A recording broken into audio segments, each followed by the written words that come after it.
In modern life, there are times when we feel utterly disappointed in ourselves. Standing in front of the mirror, instead of seeing confidence, we only notice our flaws.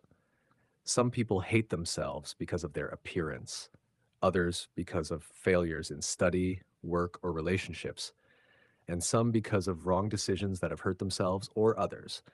This state of mind not only drains motivation, but also makes life feel heavy and meaningless.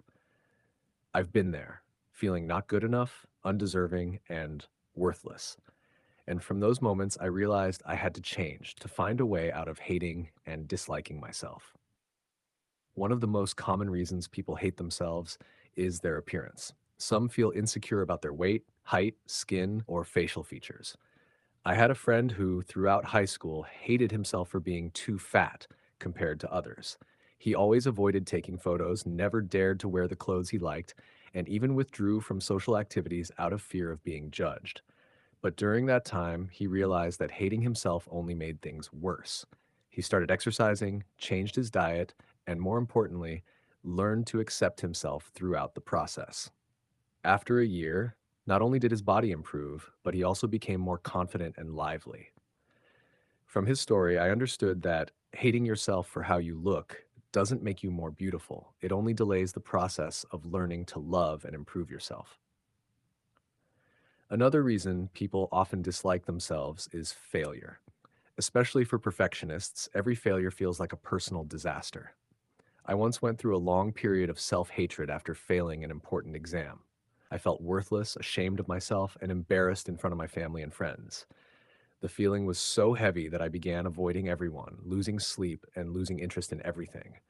But then, thanks to a teacher, I learned to view failure as a lesson, not a punishment. My teacher said, "No one fails forever. Only those who refuse to stand up after failure truly fail." From that moment, I changed my study methods and focused on the process instead of just the result. The next time, I did much better. That experience taught me that failure itself is not as frightening as hating yourself because of it. Sometimes we hate ourselves because of a wrong decision that affects others. I once knew a colleague who quit her job at a time when the company really needed her. For months afterward, she was tormented by guilt, thinking she was selfish and had abandoned her teammates. She avoided communication and isolated herself. But one day, she said, "If I don't forgive myself, no one else can do it for me." She started calling her colleagues to apologize and even offered help with later projects, despite no longer working there. Through those actions, she not only made amends, but also freed herself from the weight of self hatred. Her story taught me that everyone makes mistakes. What matters is the courage to face them, make things right, and learn to forgive ourselves. From all these experiences, I realized that hating yourself never makes you better. It only deepens the wound. Appearance, failure, and mistakes are just parts of the long journey of life. To escape from this state of mind, we must first acknowledge our feelings instead of denying them.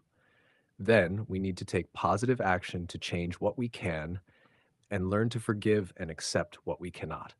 Only when we learn to love ourselves can we spread love and live more happily. Self hatred is not a life sentence. It's simply a reminder that it's time to come home, to care for, and to appreciate who we truly are.